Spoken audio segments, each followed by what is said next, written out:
Dave Spalding here. Many years ago, Colonel Jeff Cooper, probably the most influential individual of the last century in regards to combative pistol craft, said the features you wanted in a good combat grade semi-automatic pistol were high visibility sights, a good / smooth trigger, and total reliability. And I can't disagree with any of that. Makes a ton of sense.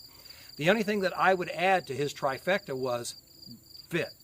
The gun has got to fit you. And at the time he made the statement, semi-automatic pistols that were popular weren't as plentiful. It was the 1911, the Browning High Power, the Smith 39, a few things like that. But nowadays, we have a wide range of semi-automatic pistols.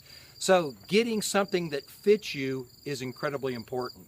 Now, I don't hide the fact that the gun I carry every day is a Glock pistol.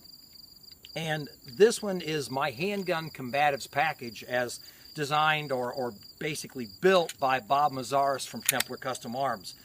But do you need something like this to be a good pistolero, to be able to save your own life? Absolutely not. When Bob came to me and asked me to put together the package that I thought would be excellent, that would reach that level of excellence that I think is nice to have in this type of gun, this is the package that I spec'd to him. But it's not necessary. If we take the Glock as a platform, the only things you really need to do to this gun, change the plastic sights, put a different trigger connector in there. The gun is already as reliable as a human designed and engineered machine can be. Oh yeah, there's been all kinds of things. You know, the 4th gen Glocks had problems. The 3rd gen 40 caliber Glocks have problems. But again, everything human designed and engineered has problems. Remember Toyota? Remember how they sailed along for years and years, the most exceptional car? Well, they had their problems too. Doesn't mean Toyotas are bad vehicles. It just means that things happen and there are problems. So, you know, I don't get too worked up about all that. The Glock is reliable. So, let's break this down really quick. First of all, you got to change the sights on a Glock pistol. The plastic sights, they're not calibrated properly. And I'll tell you what I mean. If you put them up on a target, you get equal height, equal light on each side of the front sight. What you're going to see is a front sight dot that's partially obscured. And if you want to see the front sight dot properly on a combat pistol, you need to Don't take it from me. Try it yourself. Line up the factory Glock sights and you'll see that part of that front sight dot is covered. That's not good. Plus they're plastic. As a matter of fact, we kept track in one of my classes doing one-handed manipulations. How many off the belt using the rear sight manipulations could be done? We counted 11 before the rear plastic sight came off. Now, on my guns, we have the combative application or cap sight from Ameriglo. But sights are an individual thing. You know, your eyes are different than my eyes. And so you've got to find the sights that work for you. Do I like my cap sights? Sure, but they're not the end all be all. I also like Heine sights a lot. As a matter of fact, Dick Heine's outstanding figure 8 sights are on all my 1911s. They're on one of my M&Ps, and I have them on an HK USP. I really like the crisp sight picture you get from a Heine sight.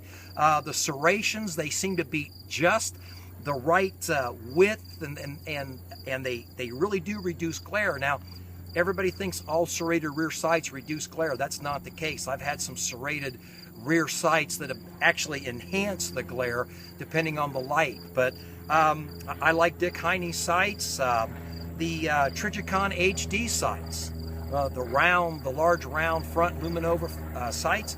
Those are good sights too. They take a dished out round rear with a round front, and now you've got a little bit better alignment than trying to put a round dot inside a square notch. So all of those sights are great. Use the sights that work good for you. Now when it comes to enhancing the trigger on the Glock pistol, I guess the best way to explain that to you is the Glock is basically a big slingshot. Those of you that are familiar know the striker has a tail on it. The trigger bar takes the striker back or firing pin. The trigger bar hits a connector, drops out of the way, and lets it slam forward. Again, basically a slingshot. At the time the trigger bar is going back and hits that connector, it actually hits a shelf that cams it down to release that striker. And when you're starting to press the Glock trigger back and you feel that little glitch, that shelf, that's what you're feeling. Probably the person that's done the most to try to eliminate that glitch is Arthur Viani from Ghost and the Ghost connectors. The original Ghost connectors, they took that angle and smoothed it out a little bit so it wasn't near as bad. And his newest connector, basically spearheaded by the Evo Elite, actually eliminate that. The downside of the Evo series is they basically make the reset a little bit longer. The reason for that is when you take that shelf and you take it out at this angle, so when it releases the striker, it's very smooth. When the tail of the trigger drawbar goes out and goes over that shelf, because of this angle, there's a little more reset in there. It bothers some people it doesn't. If it bothers you, then use something like the Rocket, and that'll give you a less amount of reset. So Arthur Viani at Ghost has done a great job on that, on the triggers. They really make your trigger smooth. Now, if you want a drop-in kit, my suggestion is going to Jeff Wilson at GlockTriggers.com. Jeff takes factory Glock triggers, he polishes them, he smooths them out, he makes those things glide at a level that I just haven't been able to find anywhere else. And if you want to try to eliminate a little bit of the trigger play, try his skimmer trigger, where he actually takes this little wobble that's in the trigger right here and pins it back so you have a trigger face that's a little more straight up and down, so it's a little more 1911 like. It's not a 1911 trigger because it doesn't slide, but it's more 1911 like in the way that it performs. So GlockTriggers.com for that drop-in trigger. So that'll take care of your Glock trigger. Talked about the Glock sights. What we're going to talk about now is the grip. Now, when Glock came out with their 4th generation gun, they made the grip better. They made the reach to the trigger a little shorter. They reduced the backstrap a little bit, but it's still not to the level that I would like it. Now, in my 30 plus years of teaching people pistol craft, I have found that when you extend your hand and lock your wrist in place at the eye target line, that lock angle is a little bit different for everybody. Now, I've seen all the gun forum gomers out there, the people that really don't know anything but recycle information they heard from someplace else, say that you can retrain your wrist to lock in 100 rounds and some practice. And that's probably true. You can teach yourself to do anything. Some people will say that's the science behind it. I'm not sure if there's any science there. I mean, science tells us that a bumblebee can't fly, but, practice doing some things like that, you can relock that trigger. If you want to naturally lock your wrist the way that basically you do, then it makes sense to reduce the back strap, change front straps, set the grip up so it locks in naturally for you. And that's what we've done on this grip reduction right here. Now, quite frankly, I'll tell you that what I have recreated on my Glock grip is an HK USP Compact, because that grip angle locked in for me better than anything I've ever had. I was able to take my USP Compact and just point my hand out there and hit. People that tell you should never point shoot, well, they've never been involved in a close quarter confrontation, because when we're talking about from me to the camera lens, you're not going to get that perfect sight picture you're going to point. So the ability to bring the gun up and point it in that target is part of a function of being able to get that grip set up the way you want it.